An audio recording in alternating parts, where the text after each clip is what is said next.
Les pido por favor que cada uno de ustedes abra su Biblia en el Antiguo Testamento, libro de Abdías, libro del profeta Abdías, y vamos a leer dos versículos del capítulo 1. Dice la palabra del Señor, hablando de Edom, versículo 2, He aquí, pequeño te he hecho entre las naciones, estás abatido en gran manera. La soberbia de tu corazón te ha engañado. Tú que moras en las hendiduras de las peñas, en tu altísima morada, que dices en tu corazón, ¿quién me derribará a tierra?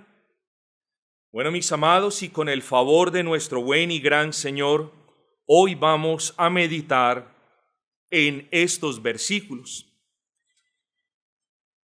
Esta es una profecía contra Edom. Estoy muy seguro de que ustedes saben que Edom hace referencia al nombre dado a la descendencia de Esaú. En realidad, y esto es importante entenderlo, en realidad no era un pueblo grande, no era un pueblo poderoso, al menos a los ojos de Dios, que es lo que realmente importa, ¿no es así? Porque ¿de qué le importa al hombre, o particularmente, mi hermano, de qué le importa a usted o a alguien entre nosotros creerse algo que no es? Peor aún, ¿de qué utilidad o provecho será que nos veamos de una manera cuando Dios a usted lo ve de otra? Y ese es el punto con Edom. Entonces no es que ellos fueran un pueblo grandioso y poderoso. El asunto es que ellos creían serlo, es decir, Dios los veía de una manera, pero ellos se veían a sí mismos de otra. Algo muy típico en los orgullosos, en los altivos y en los soberbios. Por lo que leemos, mis amados hermanos, de las palabras del profeta, a todas luces, este pueblo era un pueblo que tenía un sentido de seguridad firme. Y ese sentido de seguridad les hacía permanecer confiados.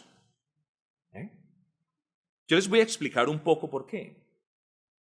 No tenían mucho temor de la escasez de alimentos, porque si bien esta región era una región montañosa, era una región que estaba rodeada por valles muy fértiles. Y esto entonces significa que ellos tenían acceso a una variedad de alimentos. Entonces eso no les preocupaba mucho. Frente a los enemigos, este punto es importante.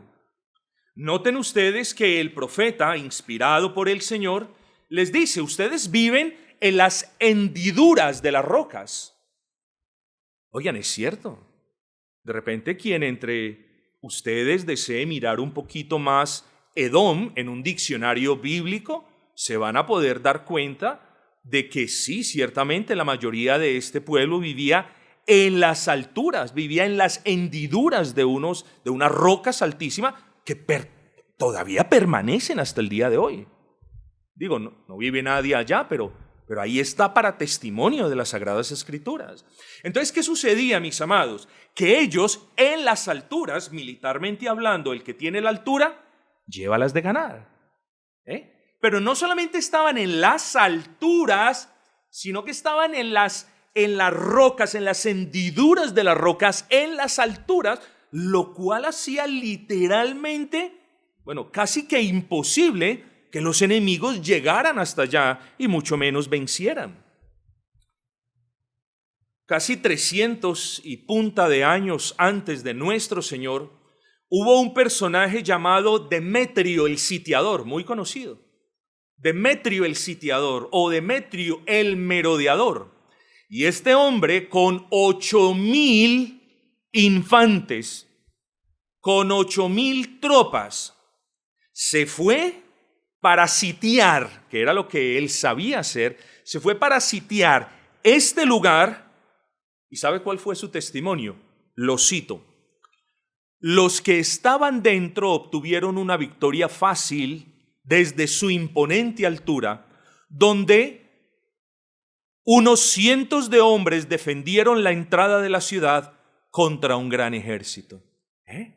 Este era un pueblo que tenía un sentido de seguridad, ¿cierto?, arraigado en lo que veía. Los valles, sí, estamos en un terreno desértico, pero mis valles son fértiles. Mis enemigos no pueden merodear la capital. Estamos seguros. A eso se le conoce como falso sentido de seguridad. Para el hombre es seguridad. Para nosotros debe ser falso sentido de seguridad. Porque si la seguridad a una persona no se la da Dios mismo, entonces la persona no está segura. Y es muy importante que cada uno de nosotros entienda eso. Usted puede tener, o lo ponemos en términos de un ejemplo que podamos comprender mejor, una persona puede estar rodeada de una escolta feroz. Una persona puede estar en medio de un gran ejército.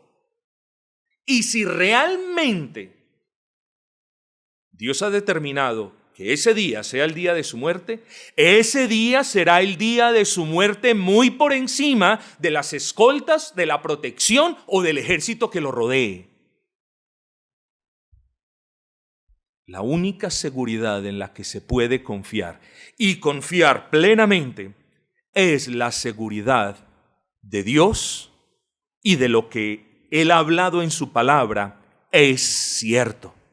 Usted puede tener la seguridad de lo que Dios promete se va a cumplir, que la amenaza de Dios también se cumple, que lo que Él dice en su palabra de igual modo.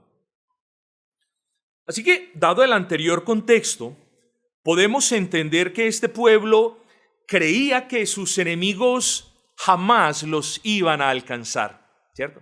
Ellos creían que esos enemigos jamás los iban a alcanzar, pero como sucede con todo orgulloso, solo basta un poco de tiempo para que ese corazón orgulloso probara el trago amargo de su propia arrogancia. Y aquí es donde abordamos el punto que a menudo causa ampolla en el alma del hombre, que toquen su orgullo y que le digan la verdad. Al hombre por naturaleza le gusta que lo alaben, que lo lisonjeen, que le digan cuán bueno eres, qué bien has hecho esto. No es malo decir eso. Yo le digo muy a menudo a los hermanos, excelente trabajo, gloria al Señor. Hermana, qué bien hiciste esto, bendito sea el Señor. Nadie puede interpretar eso como una lisonja. Qué bueno es cuando las ovejas del Señor, cuando son movidas verdaderamente por el Espíritu, le dicen, pastor, gloria al Señor por el sermón. El pastor, hermanos, se humilla al lado de ellos y dice, hermanos, gloria al Señor por el sermón. Hermanos, nos debemos animar en ocasiones de esa manera, eso no es malo. Pero al hombre natural le encanta que lo alaben, que lo adulen, le encanta que le rindan pleitesía, le encanta que le pregunten qué quiere, cómo lo quiere, dónde lo quiere, de qué manera lo quiere. Le gusta que le digan lo bueno que es, lo maravilloso que es, lo fuerte que es, las cosas que tiene. Al hombre natural le gustan esas cosas. Lo que no le gusta al hombre natural, hablo de hombre natural, a todo aquel, evidentemente ustedes lo saben, que no es cristiano. El hombre natural es una persona que nace en sus pecados y hasta el día de hoy, de repente aquí hay alguna persona que ha nacido en sus pecados como todos nosotros, pero no ha venido a los pies de Cristo. Si alguien no ha venido a los pies de Cristo, esa es una persona natural. ¿Por qué? Porque no ha sufrido esa regeneración milagrosa por parte del Espíritu Santo. Es una persona natural. Bueno, cuando a la persona natural usted le toca la llaga del orgullo, esa persona dice, no me la toque, no me toque eso. O cuando a la persona natural usted le muestra la futilidad y la necedad de creerse algo que él en realidad no es, como por ejemplo, amigo, nosotros te respetamos, por ejemplo, Abelardo, ustedes conocen a Abelardo. Abelardo es un amigo que nombramos muy a menudo.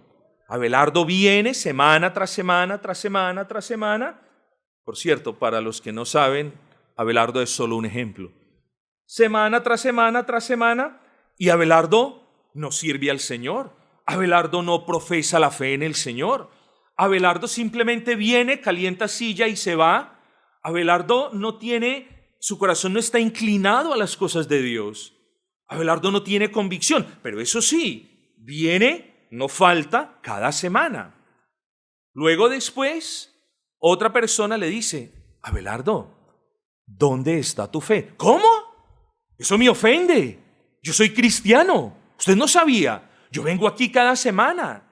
Yo profeso la fe en Cristo. Yo no me pierdo las reuniones de oración. ¿No me ha visto? No, ¿cómo así? Respéteme. Le tocó el orgullo. Oh, son cosas tremendas. Cosas tremendas cuando de repente uno desafía a una persona y le dice, oye, ¿tú sí realmente has creído en Cristo? Esa persona le duele. No, hermanos queridos, no le debería doler a nadie. Si a mí me preguntan, ¿tú has creído en Cristo? Yo tengo la convicción por la gracia del Señor y yo le digo, sí, claro que he creído en Cristo.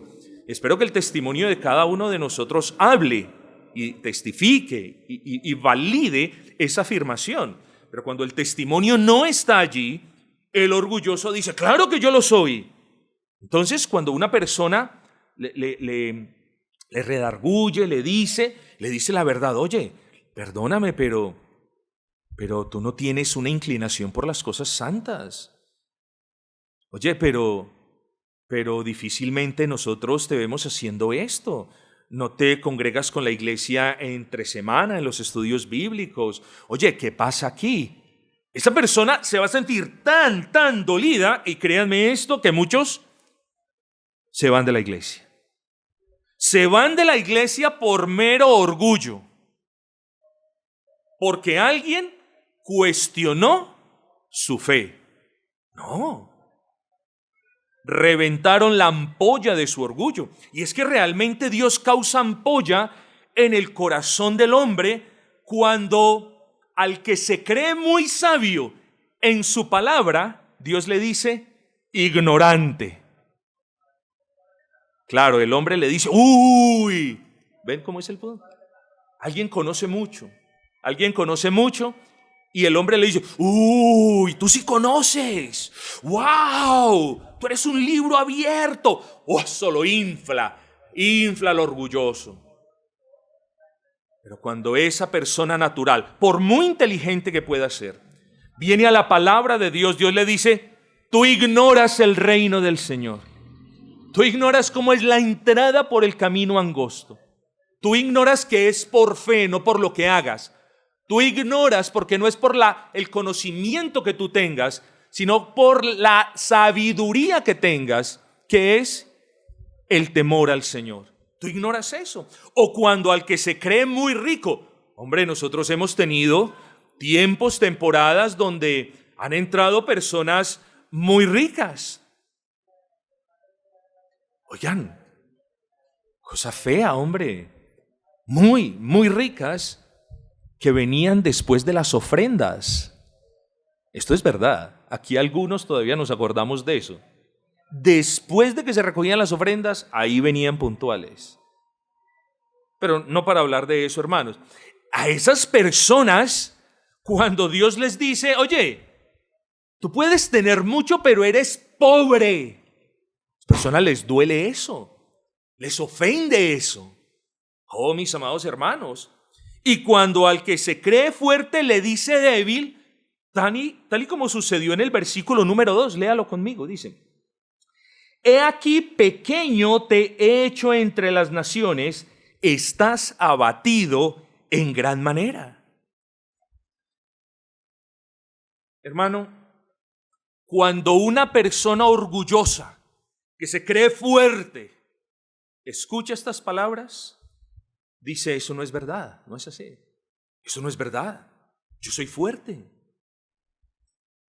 Yo me voy a ir de aquí a que me acaricien mi pecado en otra parte, donde en verdad reconozcan el valor que yo tengo para la iglesia. Yo me voy a ir para otra parte donde reconozcan las riquezas que yo puedo poner al servicio de la iglesia. No, mis amados hermanos, lo que a cada uno de nosotros debería importarnos es cómo Dios nos ve a nosotros. Cómo Dios te ve a ti. Lo que le importa al ser humano no es atribuirse títulos de rico, de fuerte o de sabio, sino mirarse al espejo de las Sagradas Escrituras y esperar qué tiene Dios para decirle. Porque es que, y por mucho que nos dé risa, porque es que parece que algunas personas tienen su espejito mágico que les dice, dime quién es el más bonito. Y el espejito mágico le miente y le dice, tú eres. No necesitamos el espejo de la palabra de Dios. Necesitamos que la palabra de Dios nos muestre quiénes somos, qué hacemos, qué pensamos. Necesitamos exponernos a la palabra de Dios predicada para ver si el Señor tiene misericordia y toca ese punto en mi corazón que necesito. Usted no necesita que nadie le acaricie el pecado. Usted no necesita que nadie le dé palmaditas en el hombro diciendo, sí, aquí vamos con despacio. Claro, en ninguna iglesia serían sabios si quisieran tomar todas las doctrinas y metérselas a la persona en el mismo día. No, usted lo que necesita es mirarse a la luz de la palabra del Señor para que usted pueda ver quién en realidad es usted. Porque a la luz o en el espejo de la gente del mundo, usted es lo mejor. Usted es el mejor hijo para su mamá sin que usted necesariamente lo sea. Usted es el mejor hermano para otros sin que necesariamente lo sea. Usted es el mejor trabajador sin que de repente lo sea de esa manera. Necesitamos que nos digan la verdad, hermanos. Que nos digan la verdad, sí, espero, bien dicha, pero necesitamos que nos digan la verdad. Bueno, este era un pueblo que necesitaba escuchar la verdad porque se había encumbrado en su orgullo y desde arriba decía, por aquí nadie sube. A mí nadie me va a hacer nada. Entonces vuelvo y le pregunto, ¿de qué le sirve al hombre verse de una manera distinta a como lo ve Dios? Bueno, le sirve para algo. Le sirve primero para vivir engañado. Para eso sirve. Eso no es bueno, pero le he dicho, para eso sirve. Le sirve para vivir engañado. Y lo segundo, que tampoco es bueno, le sirve para morir condenado si no se arrepiente de sus pecados. Vamos a hablar un poco en lo que respecta al primer punto. En lo que respecta a ese primer punto, hay dos tipos de personas generalmente hablando. Los que aman vivir en ese estado de decepción y de mentiras, y los que quieren conocer la verdad para poder tomar cartas en el asunto y poder vivir una vida congruente con esa verdad. Entonces siempre hay dos personas. La persona que es una mitómana, ustedes saben que es un mitómano, ¿no es así?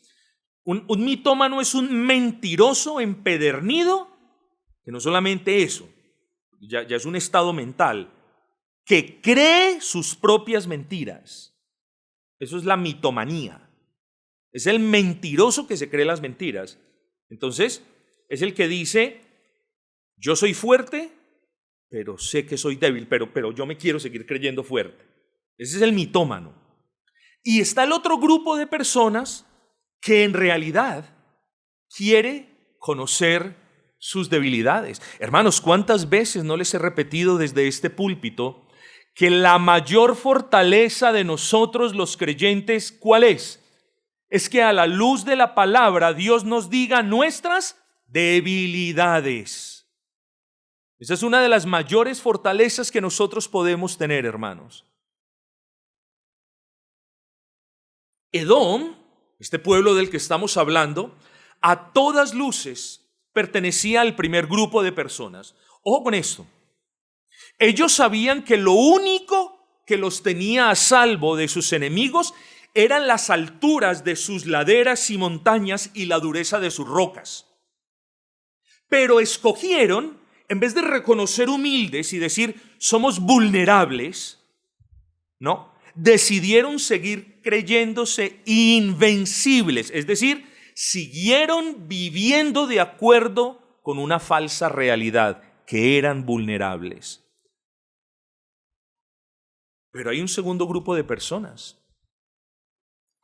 Aquellos que, aunque con dolor,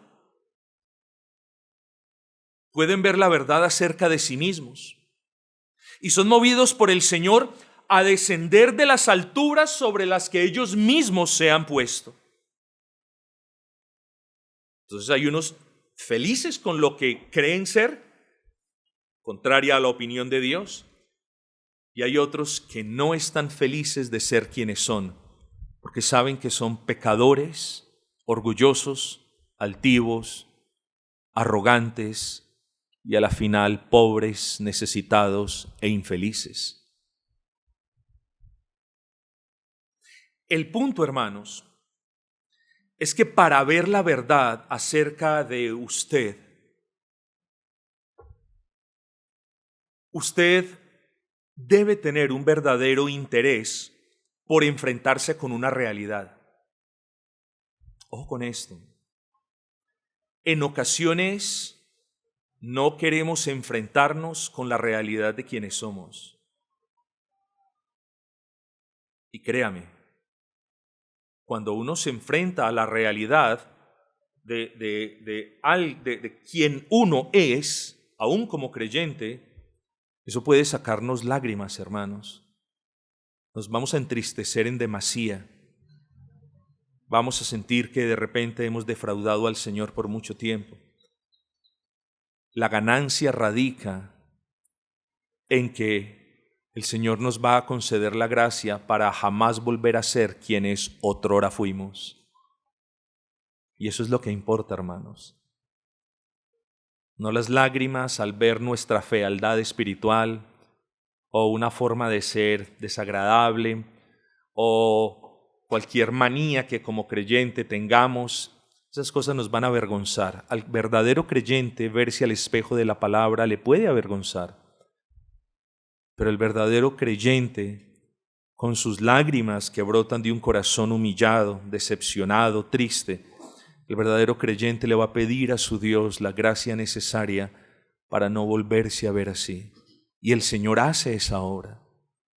Pero es necesario que cada uno de nosotros tenga la disposición de verse, hermanos.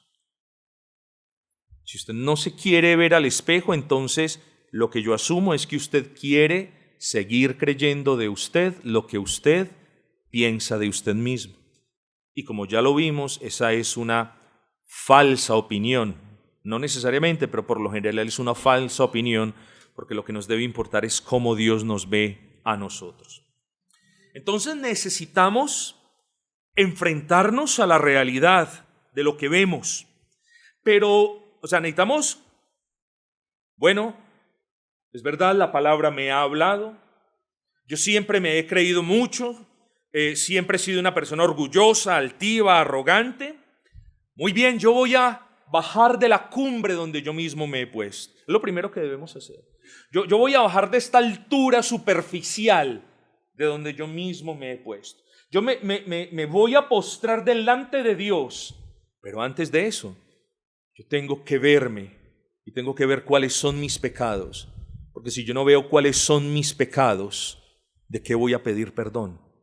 Y eso es lo que hacen muchas personas no ven sus pecados y se presentan dizque delante de Dios solamente a justificarse.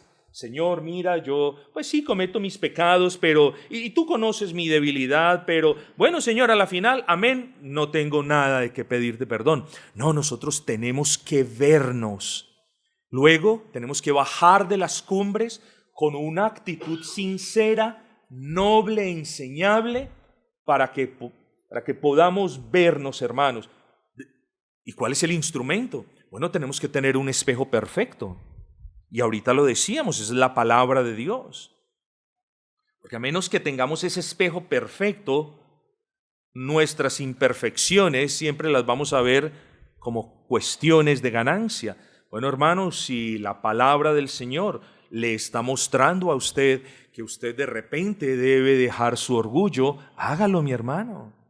El orgullo no es algo bonito, es una virtud anticristiana. Es por lo que se conocen los mundanos, la arrogancia, la altivez. Esas cosas no son buenas, hermanos. Hermanos, ¿cómo va a ser la arrogancia algo bueno cuando nuestro Señor Jesucristo es el ejemplo sumo de la humildad? ¿O no fue Él quien descendió de los cielos a esta tierra y tomó forma de hombre para llevar los pecados de quienes creen en Él en la cruz del Calvario? ¿Eso no es suficiente muestra de humildad? ¿O no siendo el Rey, dueño y Señor de toda la tierra y lo que en ello habita, no tenía ni siquiera almohada? Hermanos queridos, descendamos de la cumbre con una buena actitud para ver quiénes somos, pero que ese espejo que nos va a decir quiénes somos sea la palabra de Dios. Es entonces la palabra de Dios el medio por el cual Dios le puede mostrar al hombre que aún no ha creído en Cristo la fealdad de su vida en pecado, el estado putrefacto de su alma, la maldad de su corazón y su estado de perdición. Entonces, por eso es muy importante que nos digan la verdad. Y hablando en contexto, hermano, de este pueblo que mantenía engañado, es muy importante que nos digan la verdad. A este pueblo le dijeron la verdad: mira, si te escondes hasta en las estrellas, de allá te traigo. Le dijeron la verdad. Ustedes, versículo 2, ustedes están abatidos. Así que es Dios quien nos muestra por medio de su palabra la fealdad de una vida en pecado, el estado putrefacto de un alma en pecado, la maldad de su corazón. Es Dios quien nos muestra en su palabra que no es que el hombre se vaya a perder cuando se muera, sino que todo aquel que no ha creído ha sido ya condenado. Todo el mundo, oye, ¿no es esto muy extraño? Todo el mundo lee Juan capítulo 3, versículo, pero no leen de ahí hasta el final del capítulo. Léanlo para que se den cuenta cuál es el estado del hombre que no ha creído. Bueno, pero también necesitamos, hermanos, si descendemos de esa cumbre del orgullo, si descendemos con una buena actitud, si descendemos a mirarnos en la palabra, hermanos, ¿qué más necesita? ¿Qué más necesita el alma de aquel que desea ser salvo? Su vida está en tinieblas. Necesita la luz del Espíritu. Ojo, es muy importante. Porque sin la luz del Espíritu, esta Biblia no le va a mostrar a usted lo que usted realmente es. Usted puede tener la Biblia en su casa, pero si Dios no le da la luz a usted para que en ella vea su fealdad a causa de su pecado, nada va a pasar. Así que literalmente lo que le estoy queriendo decir es que si hay alguien entre nosotros que es una persona orgullosa, altiva, arrogante, antes de que la mano de justicia de Dios lo alcance para humillarlo, descienda humillado delante del Señor. Vaya, mírese en el espejo de la palabra del Señor y pídale a Dios que la luz de su Espíritu ilumine todo el reflejo para que usted verdaderamente se humille y reconozca la necesidad que tiene de perdón. Usted necesita a Dios de principio a fin de su salvación. ¿Por qué? Porque la salvación, Jonás 2:9, es de Jehová, solo es de Dios. Él la propicia, Él la induce, Él la consuma, Él la mantiene, Él la culmina y Él es quien perdura o quien hace que esa salvación perdure por toda la eternidad. Es del Señor. No se confíe más en lo que usted cree de usted. No piense más de usted de lo que debe ser justo pensar. Si usted quiere una versión justa de quién es usted, vaya, humíllese delante del Señor, mírese en el espejo de la palabra, eso sí, a la luz del Espíritu.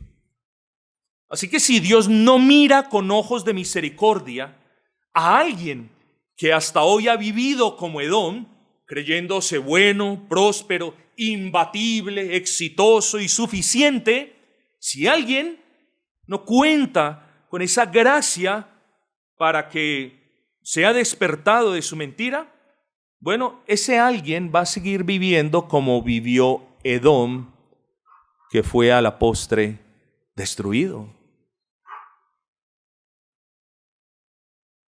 Y ahí es cuando Dios le dice, por medio del profeta, versículo 3, la soberbia de tu corazón te ha engañado.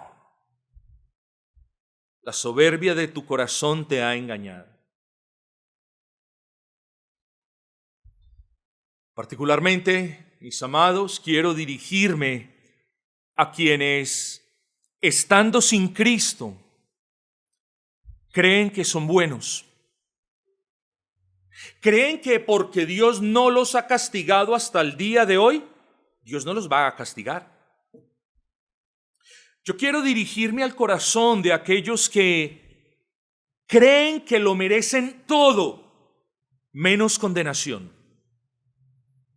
A ustedes les hablo y les hablo con respeto, aunque con voz firme, diciéndoles, soberbios, no se enojen. Es una palabra que las Escrituras usan muy a menudo. Altivos, tampoco se enojen. Es una palabra que la Biblia usa con regular frecuencia. ¿No se dan cuenta que la soberbia de su corazón lo tiene engañado? ¿No entiende que Dios no piensa de ustedes lo que ustedes piensan de sí mismos? Uno de los versículos que más ilustra esta realidad, ustedes lo conocen. Porque tú dices, yo soy rico y me he enriquecido y de ninguna cosa tengo necesidad. Y no sabes, Apocalipsis 3:17, y no sabes que tú eres un desventurado, miserable, pobre, ciego y desnudo. Este versículo nos ayuda a ilustrar lo que acabamos de decir. La soberbia de los corazones de los hombres engañan a los hombres. ¿Cómo podrás tú sin Cristo sentirte seguro de andar en las alturas sintiendo que nadie puede contra ti? ¿Cómo podrás sentirte confiado de volar tan alto y tan lejos en la vida como si la justicia de Dios a causa de tus pecados jamás te fuera a alcanzar? ¿Cómo podrás sentirte sereno cuando hoy mismo Dios te dice, tal y como se lo dijo a Edom, si te remontares, versículo 4, si te remontares como águila y aunque en las estrellas pusieres tu nido, de ahí te derribaré, dice Jehová? Ay, amigo mío, esta no es una historieta con una moraleja para los orgullosos. Esta es la bendita palabra de Dios hablándonos, a quienes hemos creído en Cristo, y hablándoles a quienes no han depositado su confianza en Cristo. Esta es la palabra que Dios traía o tenía para esta iglesia de acuerdo a su decreto eterno, y estoy convencido de que aquí todos tenemos una lección que derivar, mis hermanos. Así que esta no es una historia, esta es la palabra de Dios contra los soberbios, contra aquellos que de repente creen que no necesitan a Dios, Estamos seguros aquí donde estamos. Es que las personas, un paréntesis, las personas en ocasiones se creen muy listas, pero son necias.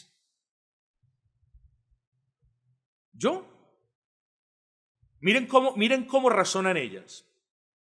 Yo voy a la iglesia católico romana, voy también los miércoles a las reuniones del grupo mariano, doy limosnas, soy partícipe de entregar los mercados el viernes, voy a la procesión el sábado y miren cómo Dios me ha prosperado. No tengo necesidad de cambiar de religión.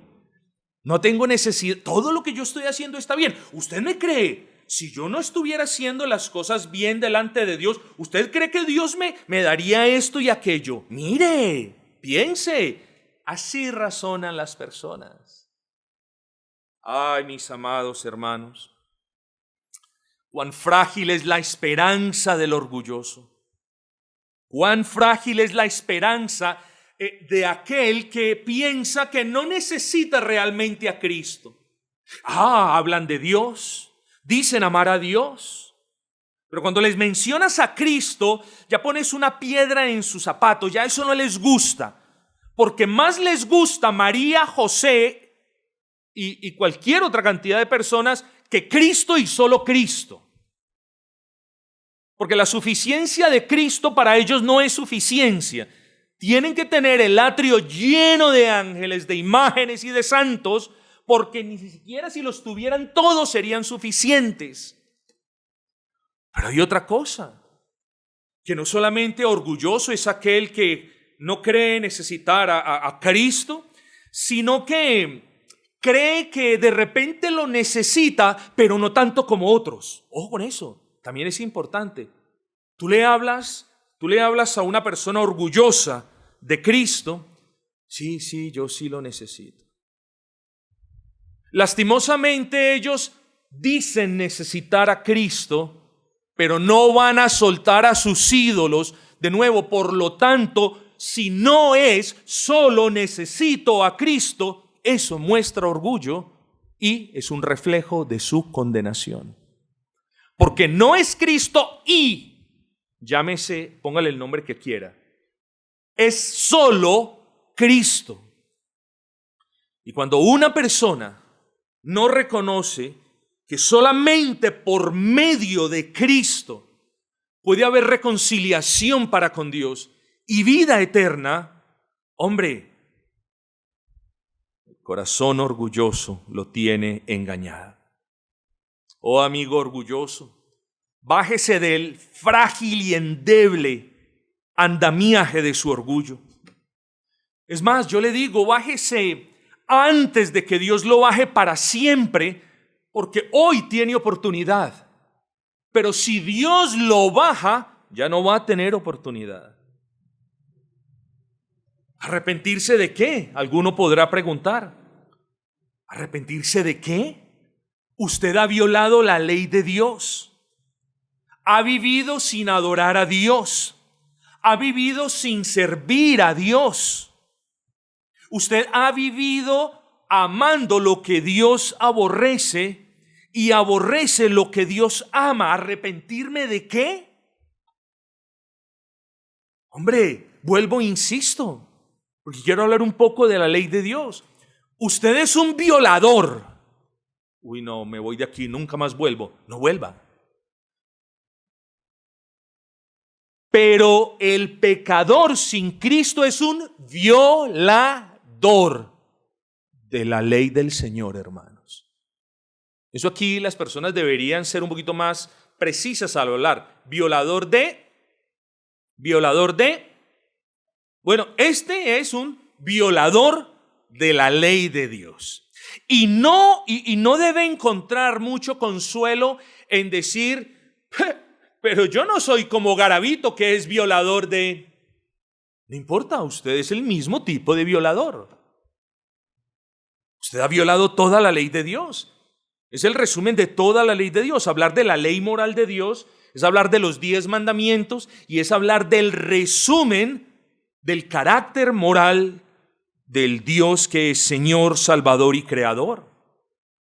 Y cada uno de esos mandamientos muy probablemente usted los ha roto pensando, bueno, como ayer robé y no me pasó nada o no me pillaron, bueno, es muy probable que hoy vuelva a robar y no me pillen.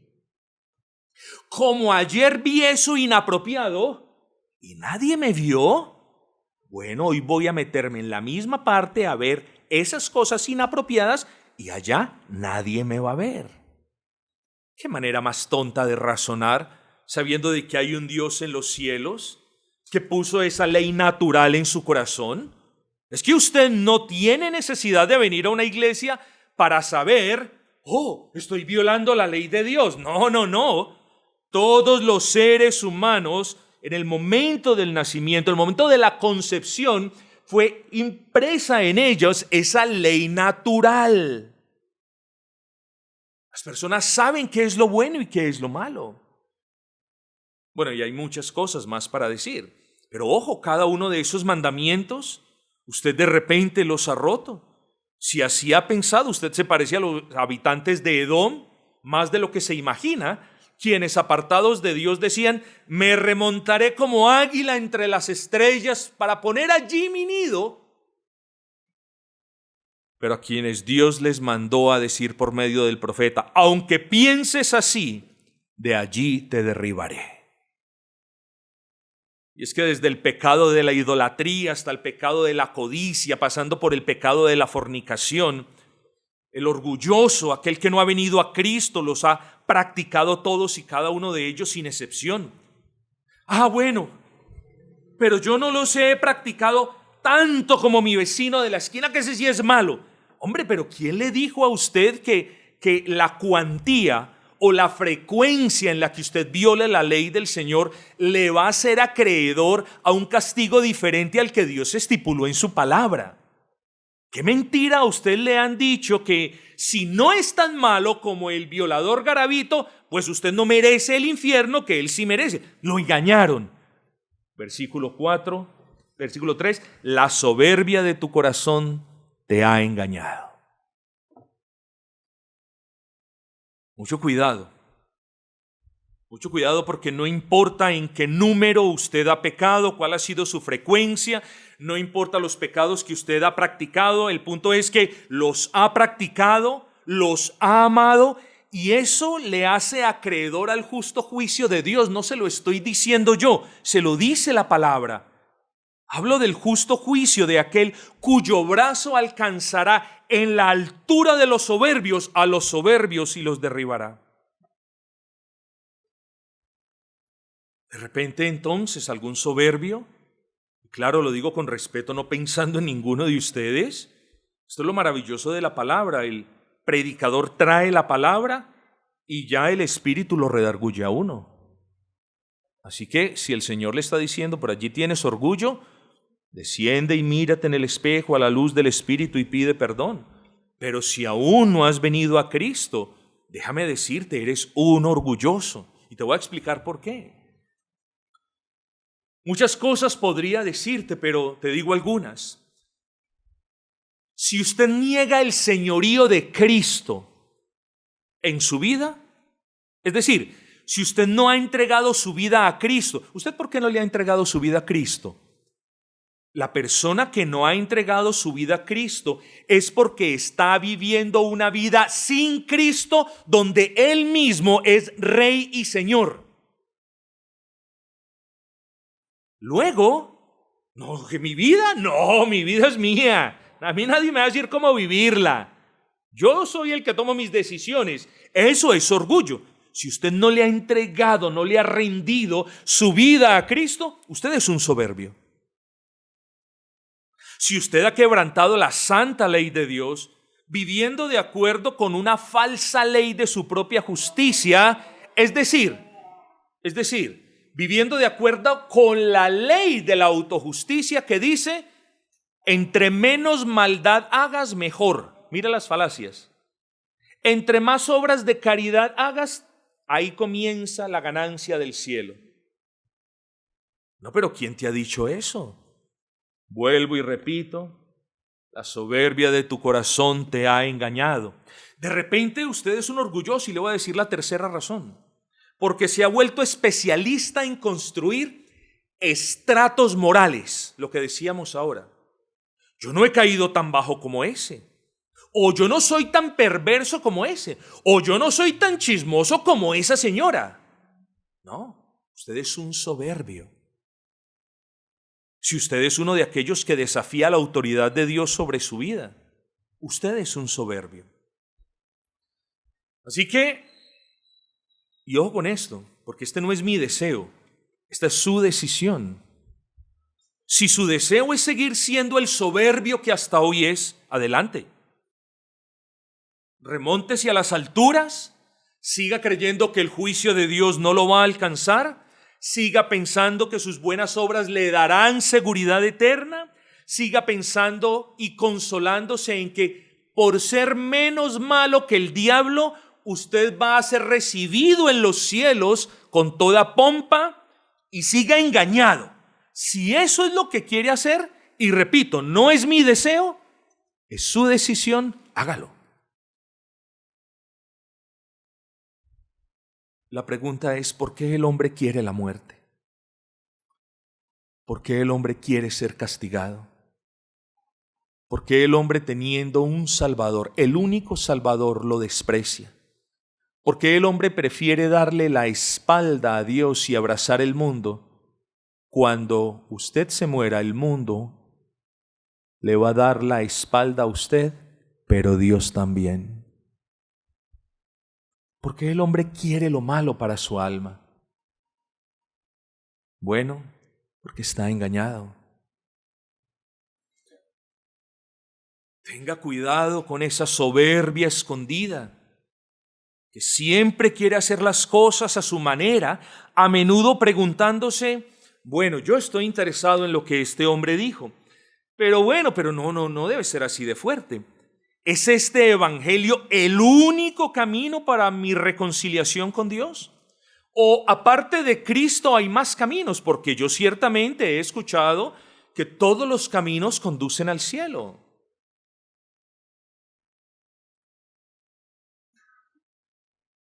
Déjeme, yo le explico el por qué solo Cristo es el camino para llegar a Dios. Y déjeme, yo también le explico que solo creyendo el evangelio usted puede tener paz para con ese Dios.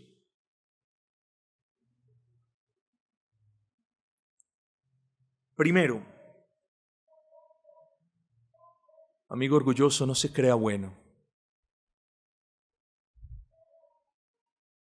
porque usted no lo es.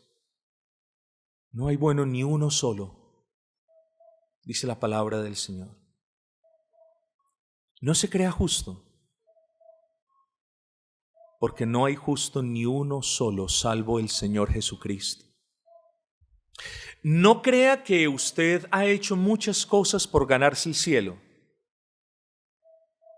La soberbia de su corazón lo ha engañado. Usted ha hecho muchas cosas, ha anotado muchos puntos para el infierno. Eso sí ha hecho. Bájese de la cumbre donde está. Y ahora sí le explico por qué solo hay un camino y un evangelio.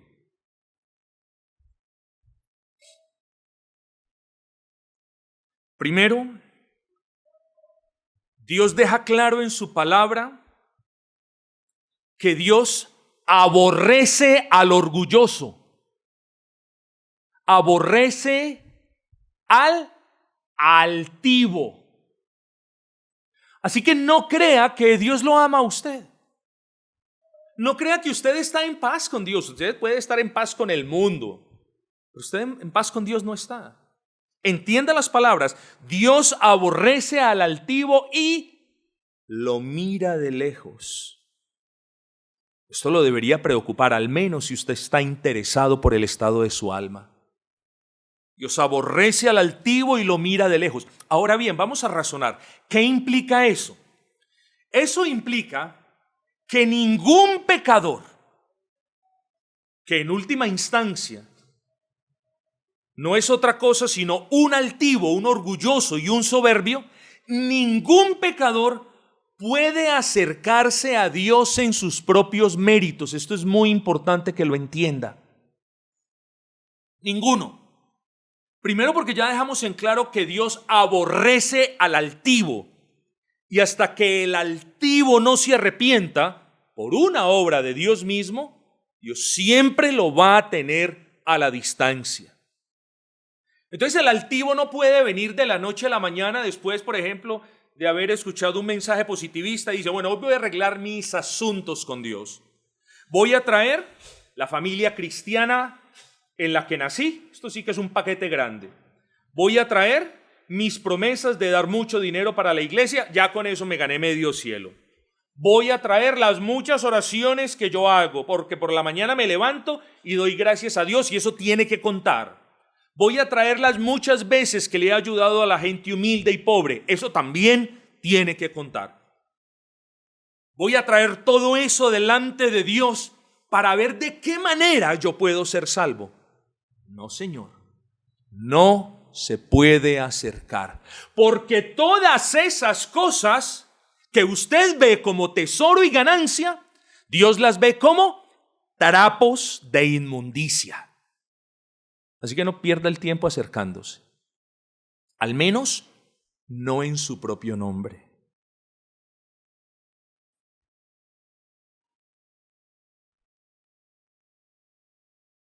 Por eso Cristo es el único mediante el cual usted puede acercarse a Dios. ¿Por qué? Porque Él, Cristo, es Dios mismo. Es la segunda persona de la Trinidad, que siendo en forma de Dios, no estimó el ser igual a Dios como cosa a que aferrarse, sino que vino a este mundo en humildad para llevar la carga de los pecados de todos aquellos que creen en Él. Le estoy desmenuzando el Evangelio de manera sencilla. Escúchelo, medítelo, pídale al Señor que se lo aplique en el corazón. Así que usted necesita literalmente que Dios mismo lo represente delante de ¿quién? Delante de Dios mismo. Porque ningún hombre le puede hacer el favor de representarlo. ¿Por qué? Porque son tan orgullosos como usted o peor. Así que ningún hombre le puede hacer a usted el favor de decirle, venga, usted viene detrás de mí mientras yo me presento delante de Dios, yo hablo con Él, lo represento a usted delante de Él y entonces ustedes dos van a estar en total amistad. No, ninguno. Usted necesita que Dios lo represente delante de Dios. Pero he aquí otra gran maravilla. Necesita que Dios lo represente en humanidad. Y por eso la segunda persona de la Trinidad tomó forma de hombre. Y cuando hablamos de Cristo, hablamos de Dios perfecto y de hombre perfecto. De alguien que es 100% Dios y 100% hombre, cuyas naturalezas no se afectan la una a la otra.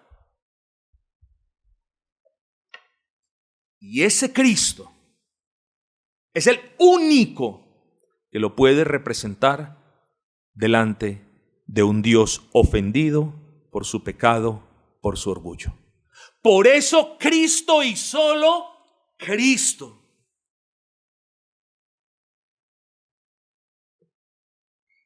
Cristo, le voy a dar más razones. Cristo es el único mediador para acercarnos a Dios, a pedirle perdón a Él. ¿Por qué? Como pecador, ni usted ni nadie puede presentarse diciendo, bueno, aquí están mis obras, dame la salvación. Ya lo dijimos, porque en usted hay pecado. Así que usted necesita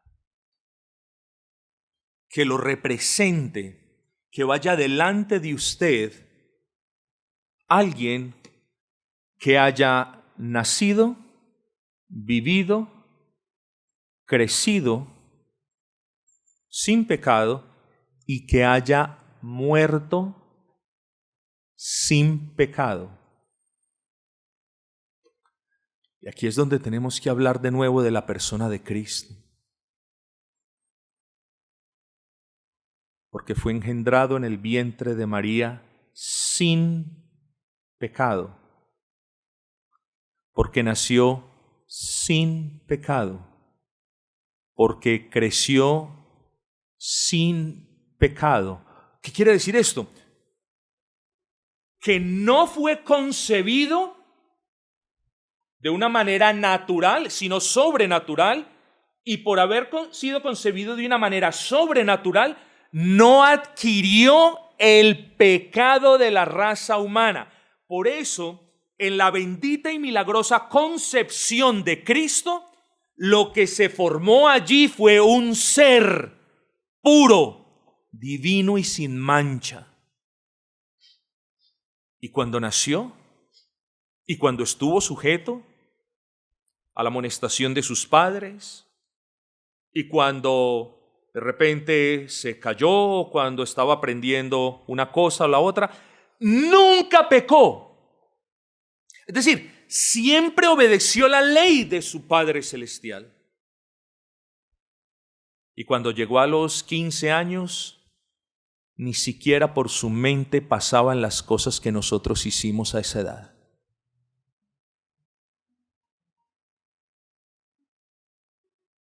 ¿Ya entiendes por qué solo Cristo lo puede representar a usted? Es que no hay nadie más. No busque a nadie más. Pero hay otra cosa, que ese Cristo, que fue concebido sin pecado, que nació sin pecado, vivió sin pecado. ¿Esto qué quiere decir? Esto quiere decir, y esto es muy importante que lo entienda, esto quiere decir que toda la vida el Señor Jesucristo fue obediente, como nos lo dice su palabra, hasta la muerte y muerte de cruz. Toda la vida el Señor Jesucristo fue obediente a la ley de Dios. Y ahí sucede algo, hermanos. Porque su obediencia perfecta y sin mancha de la ley de Dios es fundamental para que todo aquel que cree pueda disfrutar de la presencia de Dios, cosa que vamos a hablar ahora. ¿Quién más fue concebido sin pecado, nació sin pecado, vivió sin pecado?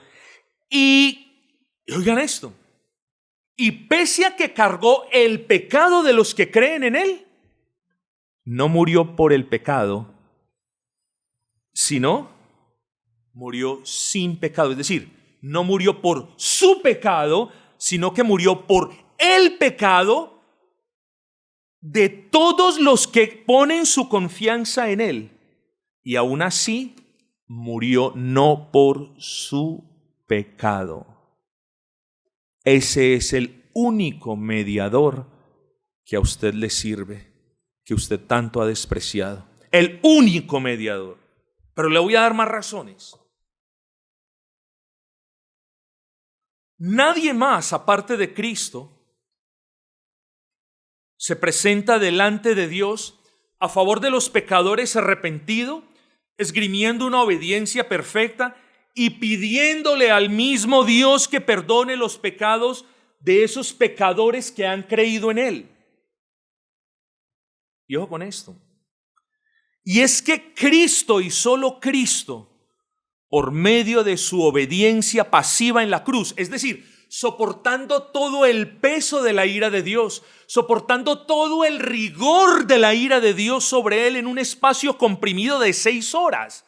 Alguien podría decir, bueno, 6 horas, pues al menos fueron 6 horas y no toda la eternidad. Pero es que en ese espacio de 6 horas Él llevó el infierno que usted y yo merecemos. Usted lo tiene que ver de esa manera.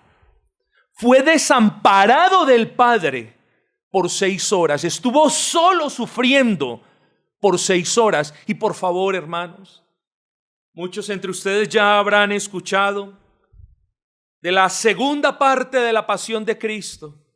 Por favor, refrénense, no vean eso. Eso lo único que hace es mover el sentimiento. Que la gente dice, ¡ay, mi Cristo! Mi Cristo. Pero se les olvida, no solamente se les olvida que hay muchas cosas que no pueden ser en esa película, como una representación facial de Cristo para comenzar. Sino que se les olvida que Cristo no solamente sufrió en cuerpo, sino que la ira de Dios fue vertida sobre Cristo en la plenitud de su alma. Así que Cristo, en representación de todos los que creen en Él, en cuerpo tanto como en alma, sufrió el infierno de todos los que creen en Él. Por eso Cristo y solo Cristo es el único mediador y el único nombre que Dios le ha dado a ustedes, a nosotros los hombres, en el que podamos ser salvos. No es la Virgen, no es San Nicolás, no es ningún otro, es el nombre de Cristo. Porque si es Cristo y, ya no funciona. Si es Cristo y, ya no sirve. Tiene que ser Cristo, solo Cristo.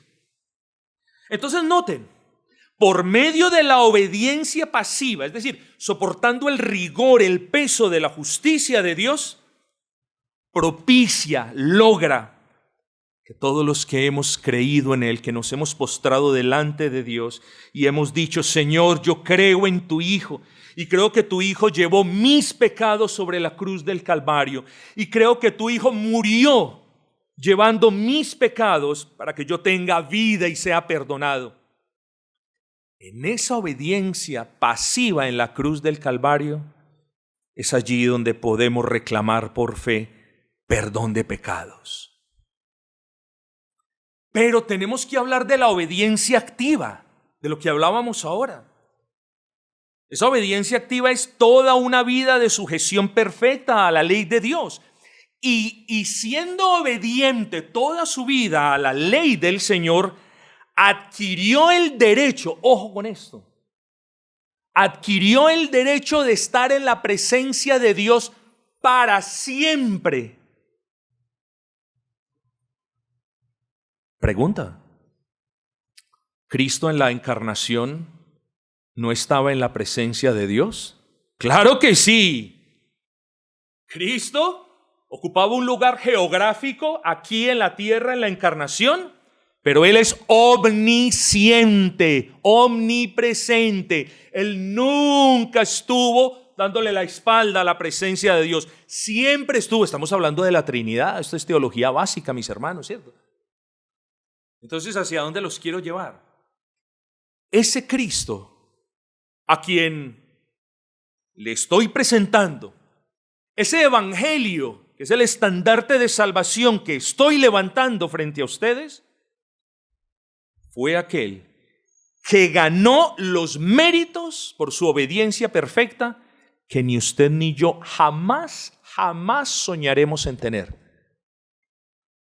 Porque desde pequeño estamos desobedeciendo, desde pequeño estamos mintiendo, desde pequeño estamos escondiendo los daños que hicimos. Me acordé de un daño que hice.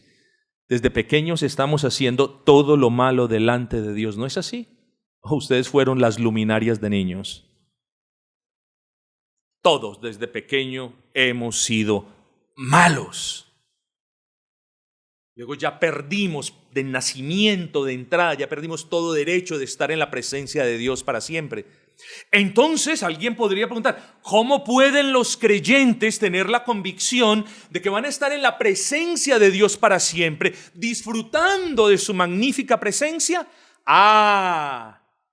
Porque la justicia de Cristo es imputada, consignada a nosotros por medio de la fe. Entonces, por la obediencia pasiva tenemos perdón de pecados y reconciliación con Dios, pero por la obediencia activa de Cristo tenemos vida eterna y comunión con Él para siempre. Por eso le digo que solo es Cristo, su única esperanza. Amigo, si Dios mismo lo ha convencido realmente de su estado de condenación y de cuán merecedor usted es de su justa ira, pero si cree que Cristo fue quien llevó los pecados en la cruz y quien soportó allí en la cruz el rigor de la ira divina que sus pecados merecen, y quien murió derramando toda su sangre para cubrir la multitud de sus pecados y culpas, satisfaciendo así las demandas divinas,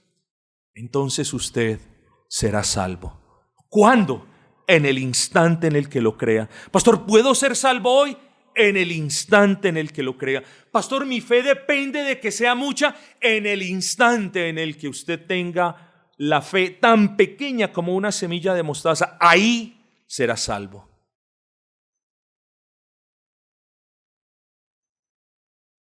Oh, mis amados, en la cruz y solo en la cruz, Cristo proveyó refugio seguro para el humilde. Ya con esto termino. El orgulloso Edom quiere refugiarse en las alturas y esconderse en las estrellas, pero el humilde se refugia a la sombra de la cruz de Cristo. El soberbio pecador que estaba crucificado le dice: bájate de la cruz. Pero el humilde que estaba también crucificado le dice: justamente merecemos morir. Este es en verdad el Hijo de Dios. Los soberbios se declaran inocentes. Nunca han hecho nada. O lo que han hecho no es tan malo para ser condenados. Pero el humilde dice: sé propicio a mí, pecador. Ahora, y note esto, los humildes reconocen su culpabilidad, pero Dios los ve como justos en virtud de su fe en su Hijo.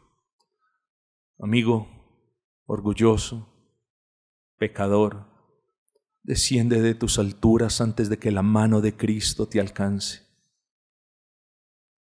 Corre pronto a la cruz del Calvario. Pídele a Dios que te preste una Biblia para ver la fealdad de tu alma pecadora en ella.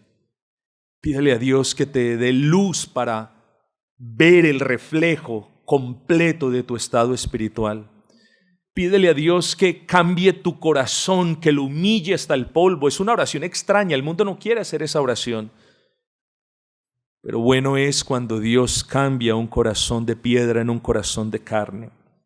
Corre hacia Cristo, porque en su muerte hallarás perdón de pecados, en su vida hallarás justificación y en su resurrección hallarás vida eterna.